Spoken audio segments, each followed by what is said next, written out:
Kabar duka datang dari dunia hiburan Korea Selatan, guys. Aktor Song Jae-rim ditemukan meninggal dunia di apartemennya di Seoul pada 12 November 2024 tanpa tanda-tanda kekerasan di usia 39 tahun. Pihak kepolisian juga menemukan surat 2 halaman di lokasi, namun penyebab pasti kematian masih diselidiki. Berita ini mengejutkan banyak pihak, guys. Terlebih karena Song Jae-rim baru-baru ini mengubah bio Instagramnya menjadi awal dari sebuah perjalanan panjang yang membuat para penggemar semakin terpukul. Selain itu, beberapa dugaan menyebutkan bahwa kematian ini mungkin terkait tekanan yang diterima Song dari Saesang atau fans obsesif asal Jepang yang sering mengusik kehidupan pribadinya. Akun Saesang tersebut bahkan kerap mengunggah kritik pedas dan membocorkan informasi pribadi sang aktor, membuatnya terus berada di bawah sorotan negatif. Para penggemar pun ramai-ramai mengutuk tindakan tidak sehat ini dan berharap kasusnya segera terungkap. Song Jae-rim sendiri memulai karirnya pada 2009 dan semakin dikenal lewat drama populer seperti The Moon Embracing the Sun dan Queen Wu. Dengan segala prestasinya, kepergiannya meninggalkan duka mendalam di hati para penggemar dan rekan kerja.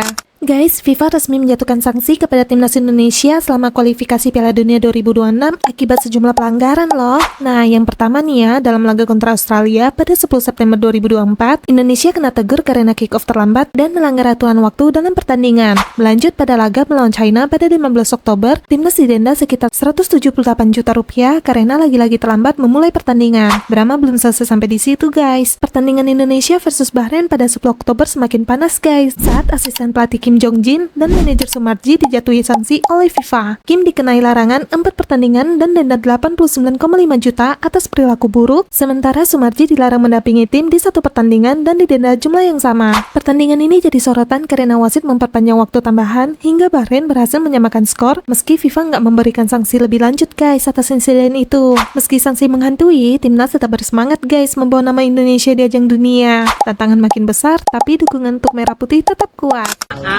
Minta maaf dan minta maaf. Guys, video seorang pengusaha marah-marah ke siswa SMA Gloria 2 lagi heboh loh. Dalam video itu, Ivan meminta siswa tersebut berlutut sambil menggonggong seperti anjing di depan umum. Suasananya jadi tegang, apalagi saat seorang pria yang diduga ayah siswa itu mencoba melerai tapi justru dilarang oleh rekan-rekan Ivan. Rupanya nih ya, kejadian ini bermula dari aksi saling ejek antara Ethan, siswa SMA Gloria 2, dengan Axel, siswa SMA Citahati Surabaya. Ethan diduga mengejek Axel yang kalah dalam pertandingan basket, namun Ivan, ayah Axel, merasa tidak terima dan mengambil langkah yang sangat kontroversial. Aksi Ivan dianggap intimidatif sehingga netizen di X ramai-ramai mengecam dan menuntut agar tindakan tersebut diproses secara hukum. Beberapa sampai menyarankan UU Perlindungan Anak untuk diterapkan atas tindakan Ivan. Meski kedua pihak akhirnya sepakat berdamai secara kekeluargaan, proses hukum masih akan terus berjalan, guys, sesuai aturan yang ada. Insiden ini nggak cuma jadi pembicaraan hangat, tapi juga membuka kembali diskusi penting tentang pendidikan karakter di Indonesia. Guys, kabar menghebohkan datang dari Jatiwangi, Majalengka, di mana warga dibuat kaget melihat 2 anak laki-laki dirantai di bagian leher oleh ayahnya sendiri. Video viral ini memperlihatkan keduanya terikat rapat dengan gembok berjalan menuju rumah nenek mereka, guys. Kejadian ini pertama kali diketahui warga saat anak-anak tersebut terlihat kelaparan dan berjalan dengan rantai di leher. Menurut Kepala Desa Jatiwangi, Yuda Henry Saputra, tindakan merantai ini dilakukan sang ayah sebagai bentuk hukuman karena dugaan pencurian HP milik tetangga dan uang sang ayah. Sayangnya nih ya, hukuman ini berujung di luar batas wajar dan menuai kecaman. Sebelum dirantai, 2 anak tersebut memang pernah dihukum, guys, di dalam kamar, tapi rantai di leher baru kali ini terjadi. Aparat desa segera bertindak dan memanggil warga untuk membantu melepas rantai di leher kedua bocah tersebut. Kini kejadian ini telah diselesaikan secara damai dan aparat telah mengingatkan sang ayah untuk lebih bijak dalam menghukum anak-anaknya. Kejadian ini sekaligus menyadarkan pentingnya pengawasan dan bimbingan lebih bagi orang tua dalam mengasuh anak, terutama dalam situasi sulit ekonomi.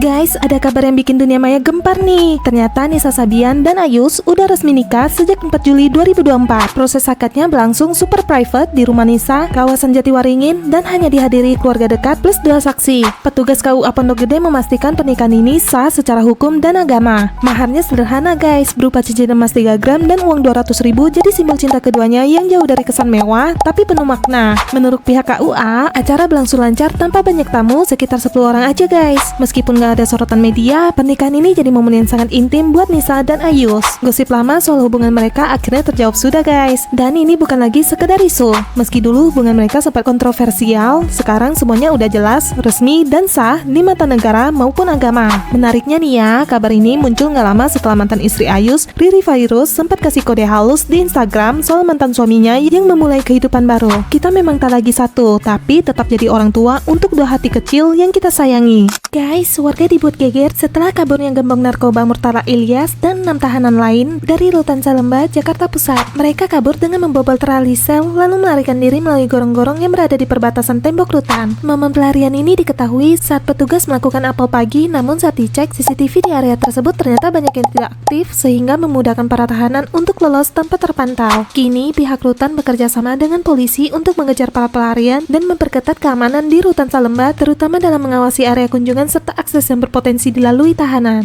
DPR juga turun tangan dengan inspeksi dan langsung menonaktifkan Kepala Rutan Salemba yang sedang cuti saat kejadian. Menurut DPR nih guys, insiden ini mengungkap banyak titik buta dan celah di sistem keamanan yang harus segera diperbaiki. Insiden ini jadi peringatan keras guys untuk sistem keamanan di rutan. Semoga kejadian ini jadi pelajaran buat semua pihak yang bertanggung jawab agar bisa makin memperkuat keamanan di rutan demi menghindari aksi kabur yang bikin geger seperti ini lagi. Harapan Garuda buat bikin gebrakan di kualifikasi Piala Dunia 2026 harus kandas guys. Setelah dihajar telak 0-4 sama Jepang di Stadion GBK, Jepang membuka pesta lewat gol bunuh diri Justin Hubner di menit ke-35, disusul sepakan maut Takumi Minamino sebelum turun minum. Babak kedua, dominasi Jepang makin terasa dengan tambahan gol dari Hidemasa Morita dan Yukinari Sugawara bikin Indonesia kian terpuruk. Meski kalah nih guys, Indonesia sempat ngasih perlawanan di awal laga. Ragnar Uratmangun nyaris bikin kejutan di menit ke-9, tapi kiper Zion Suzuki berhasil gagalkan peluangnya. Sayangnya nih ya, Jepang justru memanfaatkan kesalahan di lini belakang Indonesia buat mencetak gol demi gol. Di babak kedua, Indonesia mencoba bangkit lewat peluang Tom Haye, Pratama Arhan, dan Jait Jazz, tapi Dewi Fortuna belum berpihak guys. Sementara itu, Jepang tampil solid, ngontrol permainan, dan gak kasih celah buat Garuda membalas. Dengan hasil ini, Indonesia masih terjebak di dasar klasemen grup C. Tapi perjalanan belum berakhir guys. Masih ada peluang buat bangkit dan buktikan kalau kita nggak akan nyerah. Bayangin aja guys, PPN naik jadi 12% tapi gaji buruh naiknya cuma seupil. Ini gimana ya, mau bikin hidup makin susah. Menteri Keuangan Sri Mulyani bersikeras naikin PPN ke 12% mulai 2025. Alasannya, katanya sih itu udah amanat UU HPP. Tapi masalahnya ini bikin harga barang naik gila-gilaan loh, sementara gaji buruh cuma naik 3,5%. Bahkan buat yang masa kerja lebih dari setahun, cuma dapat kenaikan 1 hingga 3%. Upah naik secuil tapi biaya hidup langsung melambung. Pengamat bilang, kebijakan ini bisa bikin daya beli masyarakat anjlok, perusahaan kesulitan jualan, ujung-ujungnya produksi berkurang dan terjadilah PHK. Situasi ini makin bikin buruh terpojok, nggak cuma kena beban hidup berat guys, tapi juga ancaman kehilangan pekerjaan. Buruh mungkin akan demo besar-besaran, tapi itu bukan solusi instan buat masalah ini. Bu Sri, rakyat butuh kebijakan yang ngangkat beban, bukan masalah nambah berat. Kalau begini terus, jangan heran ya kalau rakyat makin skeptis dan mulai juluki Ratu Tega. Bukannya negara hadir untuk bikin hidup rakyat lebih mudah ya. New Jeans menang KGMA 2024 tapi pidadonya bikin gempar guys. New Jeans baru aja bawa pulang trofi Grand Artist di Korea Grand Music Awards 2024 dan fans mereka pasti super bangga. Dalam pidato kemenangannya ini, mereka nggak lupa ucapin terima kasih ke penggemar, tim, dan Min Hye-jin, mantan CEO Adore yang mereka sebut selalu melindungi mereka. Daniel bahkan bilang, aku ingin tetap bersama Anda untuk waktu yang lama. Sweet banget kan? Tapi yang bikin geger adalah pernyataan Daniel soal masa depan grup ini. Walau nanti kami sudah bukan New Jeans lagi, New Jeans tetap tidak akan pernah mati. Netizen langsung heboh guys, karena ini kayak kode keras soal kemungkinan bubar atau nggak lagi pakai nama New Jeans kalau kontrak sama agensi mereka berakhir. FYI, New Jeans lagi ada isu besar sama agensinya loh. Bahkan sempat ancam cabut kalau tuntutan mereka nggak dipenuhi. Kalau sampai keluar, ada kemungkinan Minji CS bakal kehilangan nama New Jeans. Drama banget ya. Tapi apapun yang terjadi, grup ini bakal terus melekat di hati fansnya. Timnas Indonesia sukses bikin Arab Saudi gigit jari dengan kemenangan telak 2-0 di GBK. 2 gol Marcelino Ferdinand di menit ke-31 dan 56 jadi momen epik yang bikin semangat bendera merah putih berkibar tinggi guys. Meski diajak tekanan The Green Falcon, Martin Paes dan kawan-kawan tapi solid dan buktikan kalau mereka bukan lawan yang mudah dikalahkan. Kini Garuda naik ke posisi 3 grup C, ngebuka asa buat terbang ke Piala Dunia 2026.